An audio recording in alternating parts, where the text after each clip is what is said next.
രൂപേഷ് ശാസ്താംകോട്ടയുടെ ഒരു മേഘരാഗം എന്ന കവിതാ സമാഹാരം പ്രകാശനം ചെയ്തു. ശാസ്താംകോട്ട DB കോളേജ് ലൈബ്രറി ക്ലബിന്റെ നേതൃത്വത്തിലായിരുന്നു പ്രകാശനം. കവി കുരീപ്പുഴ ശ്രീകുമാർ പ്രകാശന കർമ്മം നിർവഹിച്ചു.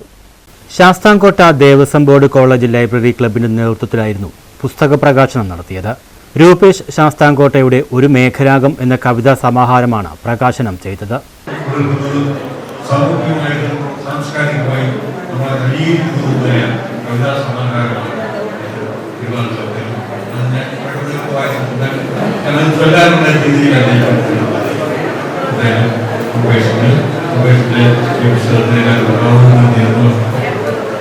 കോളേജ് അങ്കണത്തിൽ സംഘടിപ്പിച്ച ചടങ്ങിൽ കവി കുരീപ്പുഴ ശ്രീകുമാർ പ്രകാശന കർമ്മം നിർവഹിച്ചു. KV രാമാനുജൻ തമ്പി അധ്യക്ഷത വഹിച്ചു.